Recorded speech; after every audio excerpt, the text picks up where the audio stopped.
The outbreak of World War I in 1914 marked the beginning of a conflict that would reshape the nature of warfare in ways that the world had never seen before. While the war involved many nations, Germany played a pivotal role in the brutalization of combat, both in terms of its military strategies and its willingness to dehumanize the enemy. This dehumanization, combined with the industrialization of warfare, led to atrocities on an unprecedented scale. In this second part, we will explore how Germany's actions contributed to the horrors of the war and examine some of the brutal and dehumanizing activities that characterize its conduct.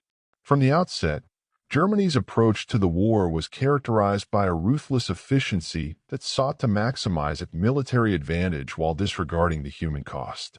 The Schlieffen Plan, which dictated that Germany would launch a massive offensive through neutral Belgium in order to quickly defeat France, was emblematic of this approach. Belgium, a small and neutral nation, was not a direct threat to Germany, but its geographical location made it a strategic target. Germany's violation of Belgian neutrality was one of the first brutal acts of the war and set the tone for the years of conflict that would follow. In its march through Belgium, the German army employed a policy of collective punishment, targeting civilian populations in retaliation for resistance.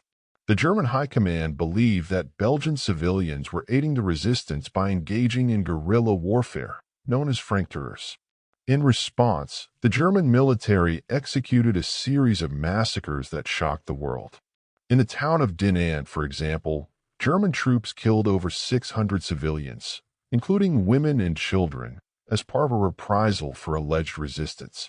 Similar atrocities occurred in other Belgian towns, including Louvain, where German forces burned the town's university library, destroying centuries of cultural heritage. These acts of violence were not only brutal, but also dehumanizing, as they treated entire populations as expendable in the pursuit of military objectives. Germany's actions in Belgium were part of a broader pattern of total war, where the distinction between combatants and civilians was blurred. The German leadership believed that the war would be won not just on the battlefield, but through the complete subjugation of enemy populations. This belief was reinforced by the use of propaganda that dehumanized the enemy, portraying the Allies, particularly the French and British, as subhuman or barbaric. This dehumanization made it easier for German soldiers to commit atrocities, as they were conditioned to see their enemies not as fellow human beings, but as obstacles to be crushed. The industrialization of warfare during World War I introduced new weapons and technologies that made the conflict more devastating than any previous war. While all the major powers were responsible for contributing to the brutality of modern warfare, Germany's role in pioneering certain tactics and technologies is particularly notable. From the use of poison gas to the introduction of unrestricted submarine warfare, Germany adopted and refined some of the most dehumanizing methods of combat, transforming the nature of the battlefield and bringing the horrors of war to unprecedented levels. One of the most infamous innovations of World War I was the use of chemical weapons, and Germany was the first to employ poison gas on a large scale. In April 1915, during the Second Battle of Ypres, German forces released chlorine gas against French and Algerian troops, marking the first major use of chemical warfare in the conflict. The gas attack caused widespread panic and confusion, as the victims, unprepared for this new form of weapon, suffered agonizing deaths from asphyxiation.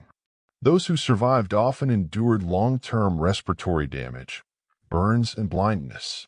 The use of poison gas was a deliberate act of dehumanization, reducing soldiers to little more than objects to be destroyed by chemical means. It symbolized the mechanization of death that had come to define the war, stripping away any vestiges of traditional warfare and replacing them with methods that treated human life as expendable. Germany's decision to use poison gas was not merely a tactical one. It reflected a broader willingness to disregard the rules of war in pursuit of victory. The Hague Conventions of 1899 and 1907, which prohibited the use of poison gas, were ignored by the German military, which justified its actions on the grounds of military necessity. This justification set a dangerous precedent, as it opened the door for further violations of international law by other nations. As the war progressed, both sides would come to use chemical weapons, but Germany's early and aggressive adoption of this tactic set the tone for the dehumanization of the conflict. The indiscriminate nature of poison gas, which affected both soldiers and civilians alike, epitomized the total war philosophy that Germany embraced. Another aspect of Germany's brutalization of warfare was its use of unrestricted submarine warfare.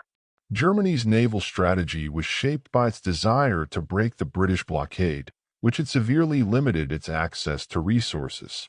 In response, Germany declared that it would target any ship, including civilian vessels, that entered the war zone around the British Isles. The sinking of the British ocean liner Lusitania in May 1915, which resulted in the deaths of nearly 1,200 people, including 128 Americans, was a pivotal moment in the war.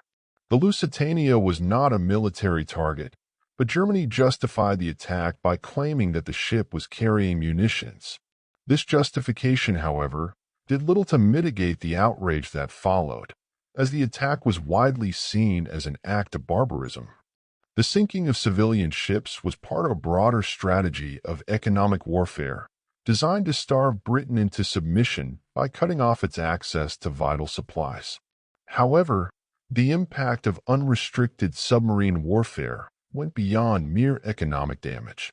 The psychological toll on civilians, who now faced the threat of death even far from the battlefield, was immense. German U-boats became symbols of fear and destruction, lurking beneath the seas and striking without warning. This method of warfare dehumanized not only the victims but also the perpetrators, as U-boat crews were trained to view their targets as faceless enemies to be destroyed, regardless of their civilian status. The brutal tactics employed by Germany were not limited to the battlefield. They extended to the treatment of prisoners of war, POWs, and occupied populations. German forces, particularly on the Eastern Front, engaged in acts of brutality against civilian populations, viewing them as potential threats or sources of resistance. In territories such as Belgium, France, and Poland, German occupiers imposed harsh measures, including forced labor, mass executions, and the deliberate destruction of villages and infrastructure. Civilians were often used as human shields or hostages, a tactic designed to deter resistance. The German army's actions in occupied territories were driven by a belief in racial superiority and a desire to subjugate these populations in the service of the German war effort. The dehumanization of occupied populations was particularly evident in Germany's treatment of prisoners of war. POWs, particularly those from Russia and France, were subjected to inhumane conditions in German camps. Forced labor was common, and many prisoners were made to work in hazardous environments such as mines or munitions factories. The German military viewed these prisoners as expendable, and as the war dragged on and resources grew scarce, their treatment became increasingly brutal. Disease and malnutrition were rampant in the camps, and thousands of prisoners died as a result of neglect. The Geneva Convention, which outlined the rights of POWs, was often ignored by German authorities, who prioritized the war effort over humanitarian concerns. In addition to the treatment of POWs, Germany's use of forced labor extended to civilians in occupied territories. Civilians, particularly women and children, were conscripted into labor battalions and forced to work in support of the German war machine. This practice was especially prevalent in Belgium and northern France, where entire villages were emptied of their male populations, leaving women and children to toil under harsh conditions. The forced relocation of civilian workers was not only a violation of international law, but also a dehumanizing act, as families were torn apart and individuals were treated as mere tools of production.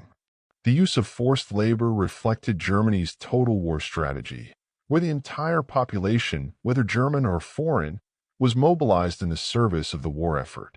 Germany's actions during the war were also characterized by a profound disregard for the environment and cultural heritage. As German forces advanced through Europe, they often employed scorched earth tactics, destroying anything that could be of use to the enemy. This included the deliberate burning of crops, the destruction of infrastructure, and the looting of cultural treasures. In some cases, entire towns were razed to the ground, leaving nothing but ruins in their wake. This wanton destruction was not only a military strategy, but also a form of psychological warfare designed to demoralize enemy populations and sap their will to resist. One of the most egregious examples of this destruction was the German army's treatment of the city of Louvain, Belgium. In August 1914, German forces, believing that they were under attack by Belgian civilians, set fire to the city, destroying its famous university library, which housed thousands of priceless manuscripts and books. The destruction of Louvain's cultural heritage was widely condemned as an act of barbarism, and it became a symbol of the German army's disregard for the rules of war. This act of cultural vandalism was part of a broader pattern of German behavior, where the preservation of human life and cultural heritage was subordinated to the demands of total war. As the war dragged on, the brutality of Germany's actions only intensified. The German High Command, desperate to break the stalemate on the Western Front, resorted to increasingly extreme measures. In 1917, Germany renewed its policy of unrestricted submarine warfare, despite the risk of drawing the United States into the conflict. This decision, driven by a belief that total war required total commitment, would ultimately prove to be a fatal miscalculation. The entry of the United States into the war tipped the balance in favor of the Allies, but not before millions more lives were lost in the brutal fighting that characterized the final years of the war. The end of World War I in November 1918 marked the cessation of hostilities, but the brutal legacy of Germany's actions during the conflict would linger for decades to come. Germany's role in the war, both as a military power and as a perpetrator of brutal and dehumanizing tactics, had far-reaching consequences, shaping the post-war world in ways that would ultimately lead to further conflict. In this final part, we will explore how the brutalities of World War I left a lasting impact on Germany and the world, contributing to the conditions that led to the rise of fascism and the outbreak of World War II. In the immediate aftermath of the war, Germany faced widespread condemnation for its role in the conflict. The Treaty of Versailles, signed in June 1919, placed the blame for the war squarely on Germany's shoulders. Article 231, known as the War Guilt Clause, held Germany responsible for the war and imposed heavy reparations on the defeated nation. These reparations, combined with the loss of territory and military restrictions, created a sense of humiliation and resentment among the German population. Many Germans, including veterans of the war, felt that they had been betrayed by their government and by the international community. This sense of betrayal would fuel the rise of radical political movements, particularly the Nazi Party, which capitalized on the anger and disillusionment of the post-war period.